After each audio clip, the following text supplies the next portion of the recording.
Neal Patterson Stadium, the Tulsa Golden Hurricane come in to face the Cowgirls, and that is a free of charge event. If you have been wondering how cool it is to watch a match at Neal Patterson Stadium, tonight you can get to kick the tires for free, watch from different places, see where you'd like to be, and maybe think about buying some season tickets for the season.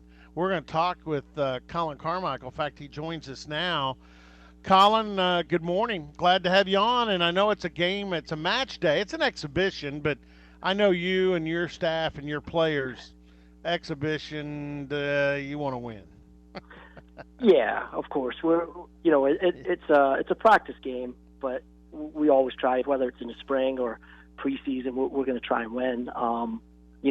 At the same time, we got a couple of kids that maybe aren't quite 100% and got a little tweak or something like that. We're not going to push them through it. But, whatever 11 we put on the field, our kids are going to go out there and try to win the game and set a nice tone for the rest of the season. Yeah, let's start with this. And this is what I've been telling fans. If you haven't been to Neal Patterson Stadium, tonight the admission's free. You can check it out. You can go, you can watch in the grandstand. You can watch up high. You can watch down low. You can go and watch over where the students watch in the end and get a feel for what it's like in that area. This is going to be a fun night for fans I use the term kick the tires, but at least kick the tires on a brand new stadium. Yeah, for sure. It's we're now using the inside of the stadium for our locker room and our game day prep and all that. So it's really exciting from our perspective. But for the fan side of it, you get to come out and just hang out. The weather's supposed to be hot, but there's a lot of shade out there now, and you can come out and enjoy the game. And some of the Orange Outlaws will be there.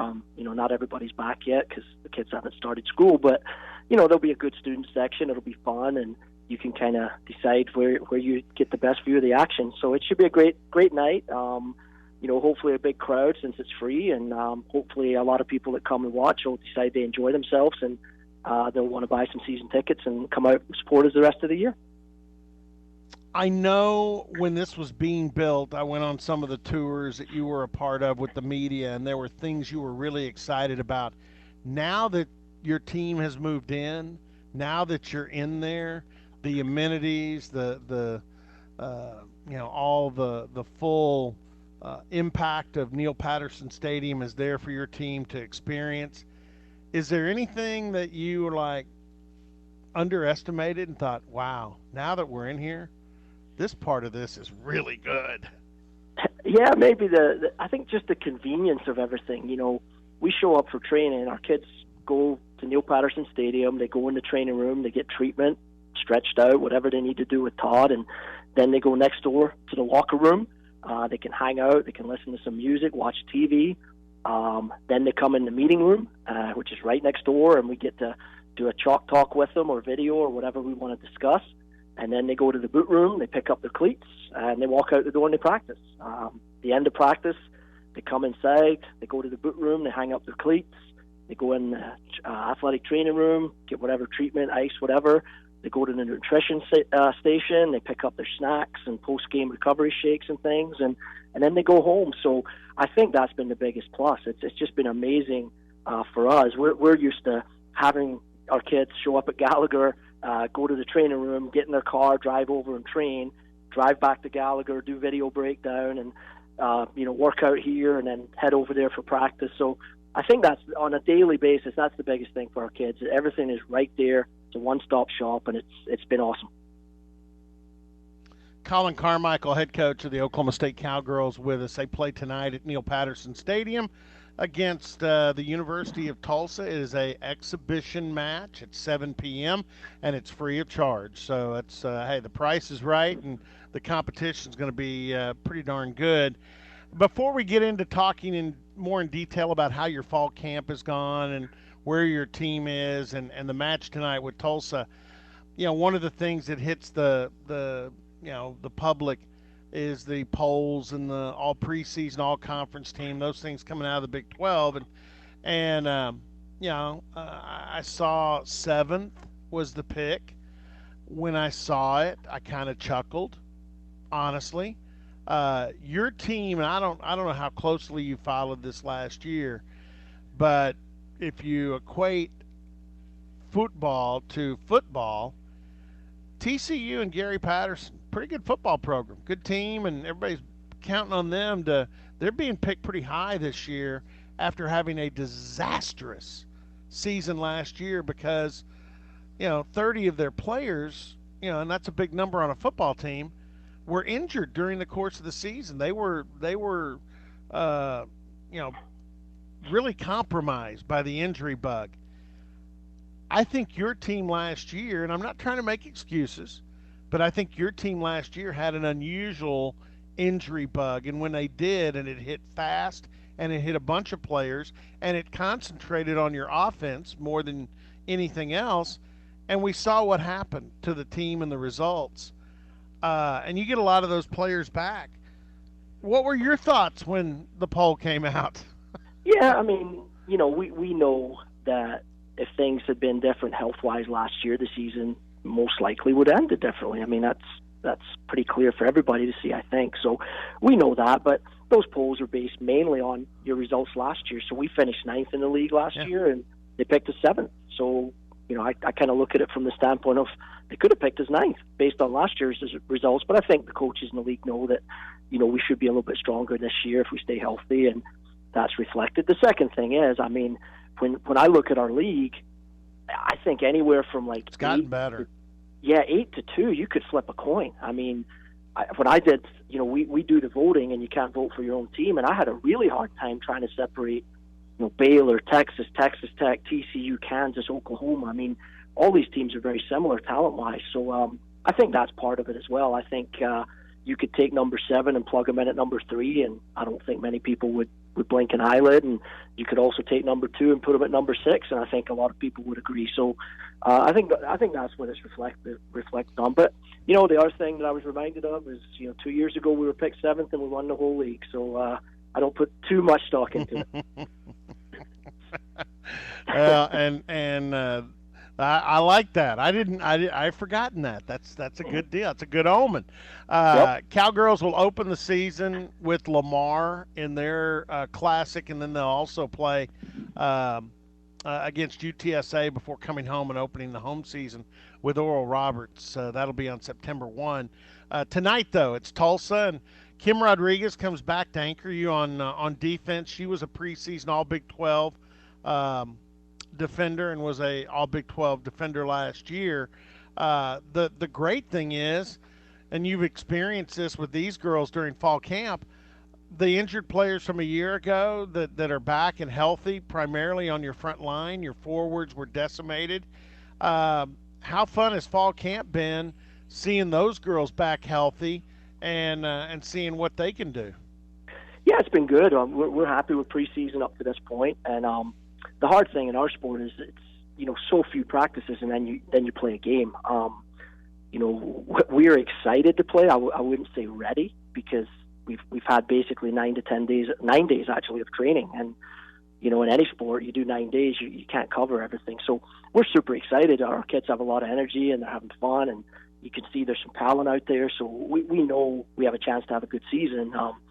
But we're also not the finished article. We're not even close. And so getting those kids back on the field, and Charmaine Morgan missed the whole season last year as a wingback for us. She's looking great. We got Grace Yoakum playing a little bit higher up the field. JC's looking good. We added a transfer from Mississippi State last spring, Gabriella Coleman. She's a very athletic kid, and we have a freshman forward named Olivia Dowell that's very dangerous in the attack. And so we feel like we'll be a little bit more dangerous than we were at the end of last year. Early in the year, last year we were scoring a lot of goals, but once the injuries hit, we had a little more trouble. So we feel like we'll create some chances, and at this point in the season, I'm not sure how sharp we'll be in front of the net, but as the season progresses, we think we have plenty of goal threats and plenty of chances for our kids to score. Well, and again, I think and there's nothing wrong with this. I believe defense wins more matches, more games in sports than offense. If you can keep the other team from scoring, your chances are pretty doggone good. So on that note, Kim returns. She's a stalwart on the defensive end. And how have you been with the keeper? You always are pretty solid there, and you got a pretty good coach back there working with the keepers. Yeah, How do you feel about that position? yeah, we feel better than we did last year. Coming into last year, we had graduated Michaela Ongaro, who had started the best part of 3 years for us. So there was always going to be a little bit of a drop, I guess you would say, just simply because of experience. So, Hannah Warner and Danny Greenlee split the minutes, and both of those kids were either brand new or had played very little. So, there was a learning curve for both of them last year, and I think both of them this year are a little bit better, simply because of the experience. Hannah's worked very hard on her agility and her mobility and her fitness, and that shows. So, I think the goalkeeper position, based on having a year under their belt, they should both be a little bit better. And then the back line is probably back to middle, sort of back. The defense in the midfield is definitely the strength of our returning team. Kim Rodriguez, Ali Jackson, Elise Hahn, Hannah Webb, Claire Ganser, Siragusa, Morgan, they're all back. So I would imagine that we have a really solid base to build from with those backs. And then our midfield looks very good as well with, we can start any combination, but we've got Julia Lenhart, Grace Yoakum, JC Jones, Cami Huddleston are all there. So we feel really good about it, and I think our job is just to develop those attacking kids to make sure, like you said, we want to be really hard to score against. That's our foundation. And then be dangerous enough at the other end where we score enough goals to win. That's probably how this team's going to shape up. And that's a cool thing. And I look at some of those girls, like you say, in the mid to the back, and I don't know how politically correct it is to say this, but I don't care. Being physical is a part of sports. Basketball teams that are physical, football teams that are more physical. And when I look at your soccer team, especially from the defensive standpoint, you guys are a physical soccer team. And I know in the past we've talked about having to go play some people, Iowa State at times, and some of the other teams that have been a little more physical. But I think over the course of time, your gals are not only athletic, but they're not afraid to be physical and do that, especially on the defensive end. Yeah, we've got some very aggressive, strong players in there. Charmaine Morgan, who we missed terribly last year with her injury, she's as hard as nails, and Hannah Webb's on the other side. So those are our two outside defenders, and man, I wouldn't want to play against them every week. They're gonna get after you all the time. And in the middle, Siragusa and Hahn are as tough as anybody. Cami Huddleston's a scrapper in the midfield. So, yeah, I mean, we like to think we're a team that, if another team wants to get physical and that's the way the game's going to go, that we're going to be able to match that. And if it's more of an open soccer game, we'd also like to think we're a match there as well. So that's the most successful teams we've had here. That's what we've had. We've had a nice blend of teams that can fight and compete and battle when they need to, but also, have some nice skill and nice passing play and open the game up. And I think this group has that within them to be that type of team. So we're excited to see. We'll know a little bit more after tonight. But this team has the trademarks, I think, to be that type of team for us. 7:00 tonight, free admission, Neal Patterson Stadium. Oklahoma State hosting the University of Tulsa in an exhibition match. Last thing, and I know it's not like it may be in the regular season. Tonight's more about the Cowgirls and then maybe it is about scouting, prepping the opponent. But I also know you know a lot about the TU women's team. Give me a little bit of a scouting report on them. Yeah, I mean, we played them in the spring in an exhibition game, and we came out on top 1-0, and it was competitive. I thought we were slightly better than them on that day, but it was certainly a competitive game, and we know their coach as well. To be honest, for this game, like I said, with preseason as short as it is for us, we're just focused on our shape and our kids and trying to get ourselves ready to play. And we'll adjust to whatever they do tonight as far as lineup and shape and all those things. But What I do know about them, they try to play soccer. They're not super direct. They're not, that's just their coaches. They're not just going to come in and kick the ball long and run. They're going to try to build and play, and they'll be physical. They play hard. Their coaches are very, good coaches. Their teams are always organized, and they always compete. So those are the basics. But that's what we want from a preseason game. There's no point playing somebody you're going to roll 5-0 and not get anything out of. And the flip side is you don't want to play somebody and that's maybe a level above, and you're just defending the whole time. So it's a good opponent for us, and hopefully it'll be good for them as well. And my main priority tonight is to stay healthy. We've probably got 2 starters who won't dress up tonight simply because they're just not quite ready. They're just tweaked a little bit. So we'll hold them out, knowing that next week's the real deal. If this was a real game, they could suit up and play. And I'm sure Tulsa's probably got a couple of kids like that. They won't want to risk anything. So main thing is to stay healthy, and then the second thing, to work on the 4 or 5 things we want to see, and then obviously if we can get a win and feel good about ourselves, that would be great as well. Last thing, because I think fans are always kind of interested. What's the pregame routine? Run us quickly on a game day. When 7:00 tonight. When do y'all have your pregame meal, and what's the routine heading into a match? Yeah, so this morning we had a walkthrough practice out at the stadium, and we worked on our set plays and a little bit of shape and reminders and things like that. And then the kids will have some downtime now, and we come back in at 3 and we do our pregame meal. So from about 3 to about 3:30. Normally, if it was a real game, we would do video right after the meal for about 20 minutes and talk about the opponent. And then they've got some time to go to the training room and stretch, hang out, get some treatment, whatever they need. And then they're in the locker room after that, getting ready. We meet them, kickoff's at 7, so we'll meet them at 5:30 in our meeting room, and we'll go over some tactics with them, some reminders, tell them what we expect.